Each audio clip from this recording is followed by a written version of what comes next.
Friday morning சிம்பிளான breakfast பண்ணிடலாம். White sauce பாஸ்தாவும் அதுக்கப்புறம் வெல்லம் தோசையும் சொல்லிட்டு நான் ரெடி பண்ணிட்டேன். நான் ஃபஸ்ட்டுலாம் இந்த ஒயிட் சாஸ் தான் பாஸ்தா பண்ணும்போது எனக்கு நல்லாவே வரலங்க. டேஸ்ட்டு சுத்தமாக நல்லாவே இல்லை. என்னடா இதுன்னு சொல்லிட்டு. ஆனால் அதுக்கப்புறம் நான் இப்போ பல தடவை பண்ணி பண்ணி ரொம்ப டேஸ்ட்டாக நான் அதை ரெடி பண்ண ஆரம்பிச்சிட்டேங்க. எது எது எவ்வளோ போடணும்னு கரெக்டாக தெரிஞ்சிச்சா. எங்கள் வீட்டு ஆளுங்க வேற நான் பாஸ்தா பண்ணனா போதும் அந்த கடாயை ஃபுல்லாக அந்த க்ரீமையே அப்படியே வழித்து காலி பண்ணுவாங்க. அவ்வளோ டேஸ்ட்டாக வருது.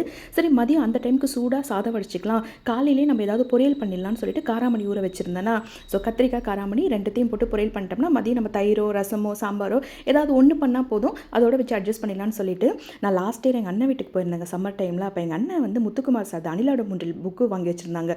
ரொம்ப நல்லா இருந்ததா. எங்கள் அண்ணன் அவரோட பெரிய ஃபேனா. ஸோ இந்த தடவை டிசம்பருக்கு நாங்கள் புக் ஃபேர் போயிருந்தோமா, எங்கள் அண்ணன் இந்த 2 புக்கை வாங்கி நீ படித்தே ஆகணும்னு சொல்லிட்டு அணிலாட மூன்றிலும் வேடிக்கை பார்ப்போம்னு வாங்கி கொடுத்துட்டாங்க. அப்பா, என்னால் வந்து இந்த புக்கிலேருந்து கண்ணை எடுக்க முடியலங்க. அவ்வளோ அழகாக எழுதியிருக்கிறாருங்க அவர்.